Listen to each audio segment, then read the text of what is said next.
Sejahterakan kami! Sejahterakan kami.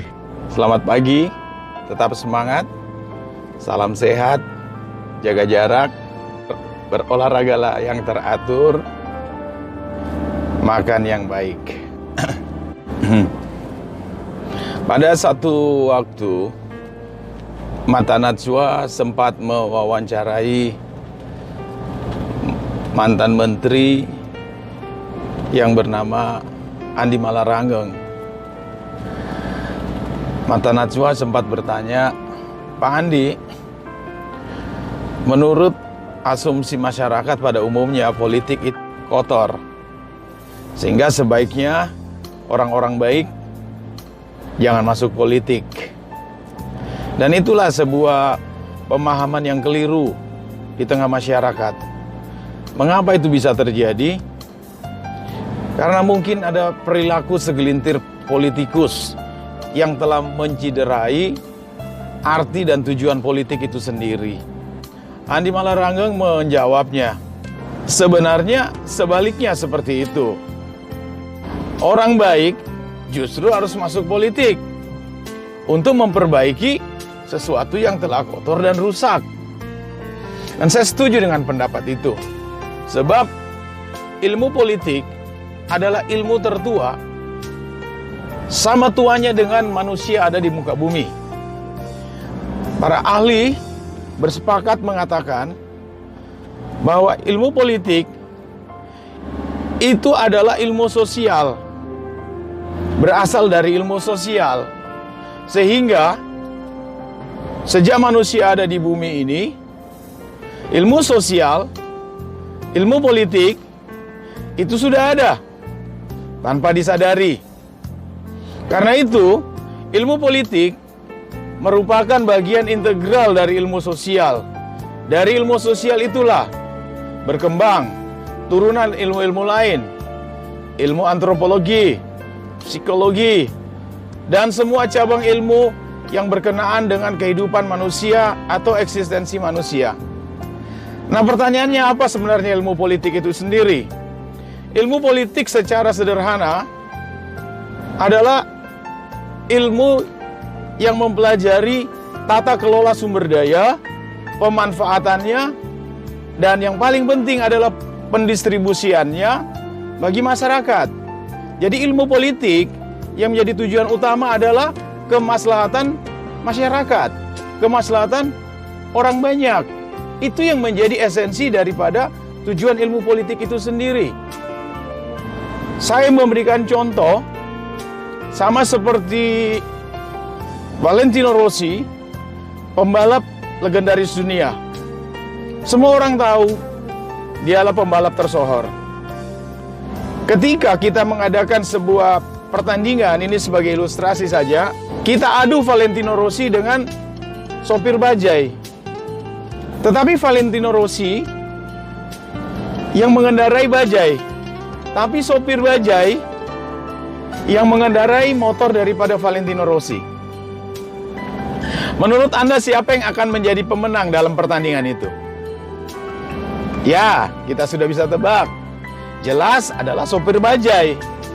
Apa yang menyebabkan dia menang? Karena dia mengendarai kendaraan yang tepat.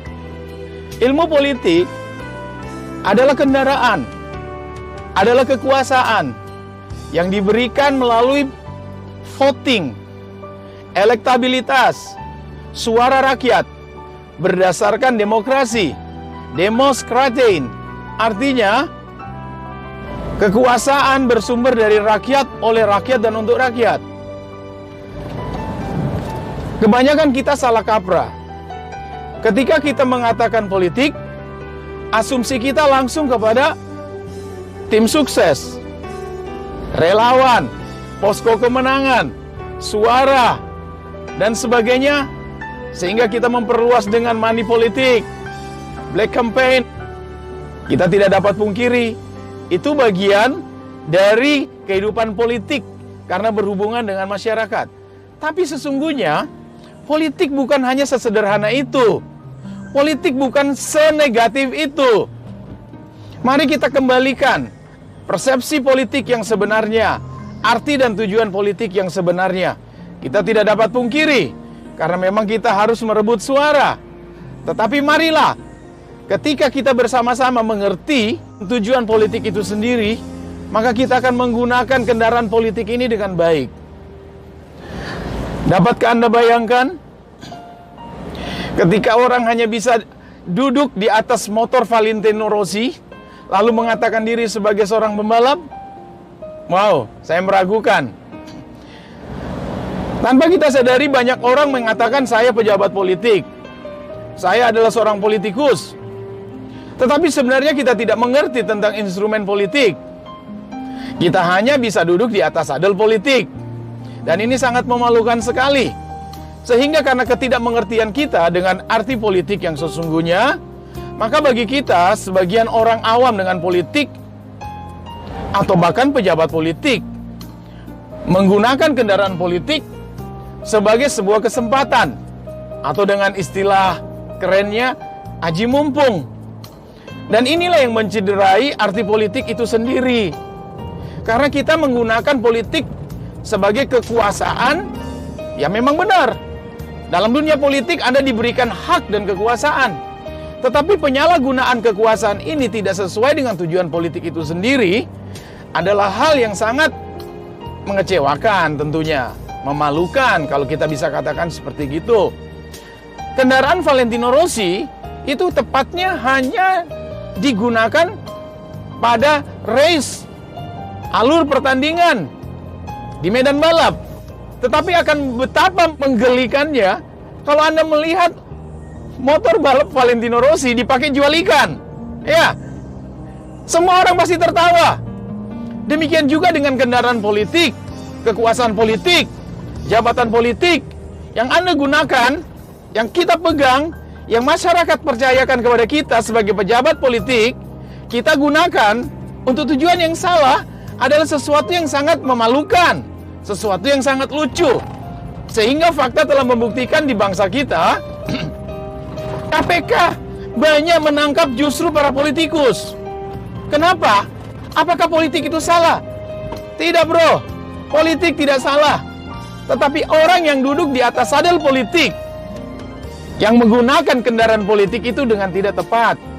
Itu sebabnya, berdasarkan arti ilmu politik, bahwa pengelolaan sumber daya serta yang paling esensial adalah pendistribusian bagi kepentingan orang banyak.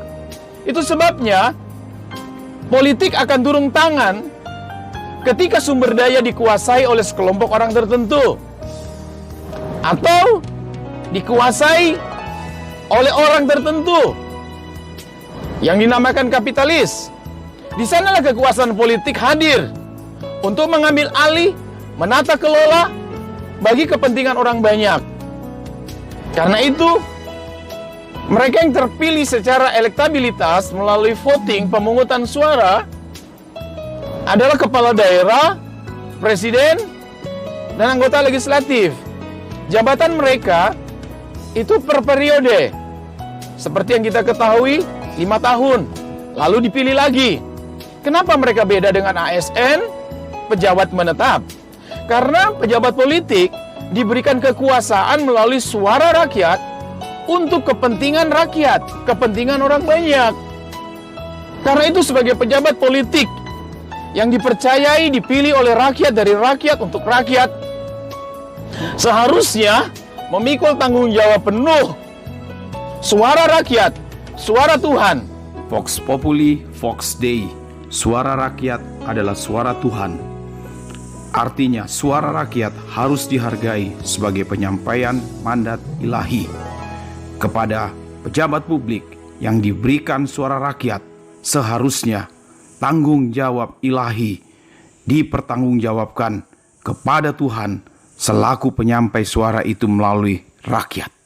Dipercayakan kepada kita sebagai pejabat politik, diberikan kita kekuasaan untuk mengelola sumber daya yang ada di daerahnya, didistribusikan secara tepat dan benar untuk kemaslahatan masyarakat, untuk kemakmuran masyarakat. Bila orang bertanya kepada saya, Apakah itu politik? Saya akan menjawab dengan sederhana. Saya akan mengatakan politik adalah bagaimana Anda memakmurkan, mensejahterakan masyarakat yang telah memilih Anda dan mempercayakan Anda sebagai pejabat mereka untuk memenuhi sila kelima dari Pancasila, keadilan sosial bagi seluruh rakyat Indonesia. Ini yang terpenting. Ini seharusnya yang menjadi barometer, alat ukur tentang kemampuan seorang pejabat politik. Seorang pejabat politik tidak diukur dengan kemampuan orasinya, kemampuan berpidatonya. Ya memang itu baik juga. Salah satu hal yang penting yang harus dimiliki oleh pejabat publik, kemampuan untuk menuangkan idenya melalui orasi, melalui perkataan. Dia bisa menjelaskan visinya, program-programnya melalui orasinya. Dan itu penting. Tetapi indeks kesuksesan dari seorang pejabat politik bukan diukur dari kemampuan orasinya, tetapi diukur tingkat kesejahteraan masyarakat yang telah mempercayakan dia sebagai pejabat politik. Dan ini harus menjadi catatan penting bagi kita pejabat politik. Pejabat politik bukan soal pangkat. Pejabat politik bukan soal kostum, bukan sekedar penghormatan. Tapi pejabat politik adalah orang yang bertanggung jawab secara penuh dan mutlak atas kesejahteraan masyarakat, rakyat yang telah memberi suaranya untuk Anda.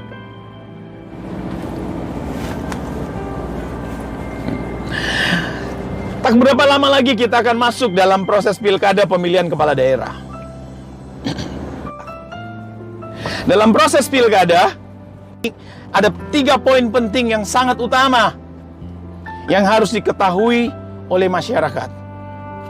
Saya tidak bermaksud menggurui masyarakat. Saya tidak bermaksud untuk mengatakan saya lebih pintar dari Anda. Tapi saya terbeban berpihak kepada masyarakat untuk mencerdaskan masyarakat dari keterpurukan ketidaktahuan selama ini tentang arti politik. Kita tidak dapat sangkali bahwa bangsa kita kurang lebih 3,5 abad dijajah oleh bangsa penjajah, sehingga itu cukup menoreh, membekas, memberikan mental feodal, mental sebagai orang yang dijajah selama 3,5 abad, kurang lebih 8 generasi. Mentalitas sebagai bangsa budak dan mentalitas sebagai bangsa yang pernah dijajah itu masih melekat kepada kita. Apa ciri utama sebagai bangsa yang pernah dijajah dengan mentalitas feodal yang masih melekat pada kita? Yaitu haus kekuasaan. Kita sangat haus kekuasaan. Kita ingin dinomorsatukan. Kita selalu mengedepankan kepentingan kita lebih daripada kepentingan yang lain. Dan ini mentalitas budak, mentalitas feodal, budak, mentalitas feodal. Ketika kita duduk sebagai seorang pejabat publik, kita lebih mengedepankan penghargaan masyarakat kepada kita lebih daripada kinerja kita kepada masyarakat. Kita minta dihargai, kita minta yang diutamakan, kita minta bagian kita yang terbesar, dan kita bisa menonjolkan orang ketika harga jabatan, harga diri kita terusik. Lalu kita tidak lagi memikirkan tentang proses organisasi birokrasi yang menguntungkan. Kita lebih mementingkan tentang harga diri kita, kekuasaan kita, kelompok kita. Dan harusnya ini tidak boleh ada lagi. Karena itu dengan kerendahan hati, saya ingin berbagi informasi ini kepada masyarakat, agar masyarakat terbuka, agar masyarakat melek. Kita tidak lagi terbius dengan isu-isu feodal, isu-isu kekuasaan. Masyarakat berhak menuntut, sejahterakan kami, makmurkan kami, sejahterakan kami, makmurkan kami, sejahterakan kami, makmurkan kami. Buat kami punya lapangan pekerjaan. Buat kami punya ekonomi pertumbuhan yang baik. Buat kami makmur, buat kami sejahtera. Itu tuntutan yang harus disuarakan oleh masyarakat. Masyarakat berhak menuntut haknya. Karena pejabat politik ada karena rakyat. Pejabat politik hadir karena suara rakyat. Tidak akan ada presiden, tidak akan ada gubernur, tidak akan ada bupati, tidak akan ada anggota legislatif, anggota DPR tanpa suara rakyat. Tidak ada pemimpin tanpa pengikut. Itu sebabnya kita butuh rakyat. Kita bukan hanya butuh suaranya, tapi tanggung jawab moral ada di dada kita untuk mensejahterakan mereka. Saya percaya ketika kita memiliki inisiatif Naiwatu yang murni mensejahterakan masyarakat, insya Allah dan pasti, maka rezeki dan berkah dari Tuhan yang Maha Kuasa akan masuk juga kepada kita dengan cara yang tidak dapat kita sangka-sangka.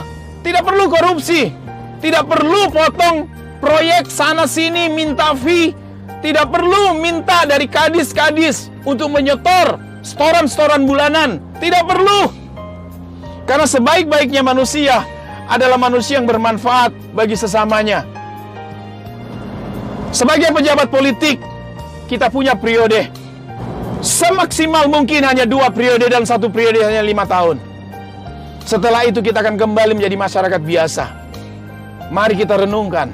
Ketika jabatan politik tidak ada lagi di pundak kita, ketika kita sudah tidak lagi terpilih, ketika masa periode kita sudah berakhir, kita kembali ke masyarakat biasa.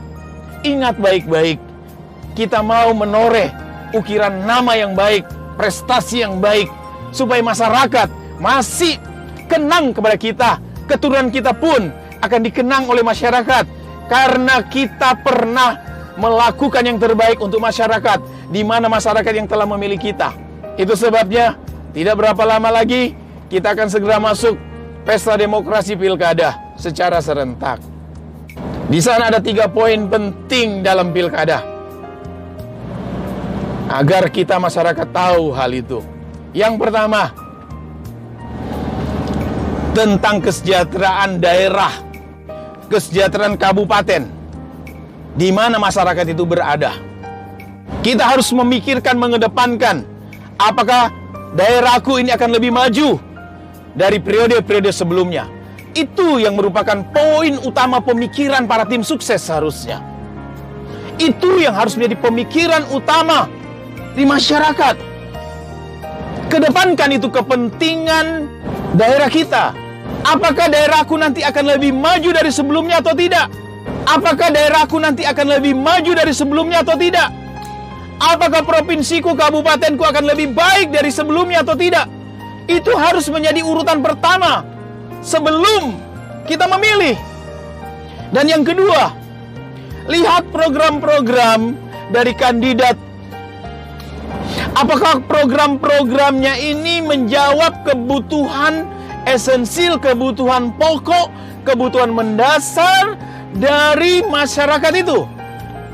Sebab terlalu banyak program yang hanya dibuat indah, tetapi kalau sejujurnya kita mau bedah, itu tidak tepat dengan kebutuhan masyarakat. Saya berikan contoh. Bagi orang yang lapar, yang dibutuhkan bukan penginapan, tapi yang dibutuhkan adalah makanan. Tapi bagi orang yang kenyang, yang dibutuhkan bukan makanan, tetapi penginapan. Jadi program-program dari kandidat yang ditawarkan harus masyarakat seleksi, harus masyarakat lihat. Setelah yang pertama adalah apakah daerahku akan lebih makmur dari sebelumnya. Itu menjadi prioritas utama. Yang kedua, apa program-program dari kandidat? Apakah benar-benar menjawab kebutuhan masyarakat pada saat itu untuk masuk sebagai daerah yang akan makmur dari sebelumnya atau tidak? Baru yang terakhir, pilih kandidatnya. Memilih kandidat itu urutan nomor 3, bukan nomor 1. Jangan fanatik karena dia ganteng, karena dia kaya, karena dia satu golongan dengan Anda. Tapi pastikan kandidat Anda adalah orang yang bisa memenuhi poin pertama tadi. Dan orang-orang yang mempunyai poin kedua. Apakah kandidat itu mempunyai kemampuan untuk mensejahterakan daerahku lebih daripada periode sebelumnya? Ini harus menjadi perhitungan masyarakat.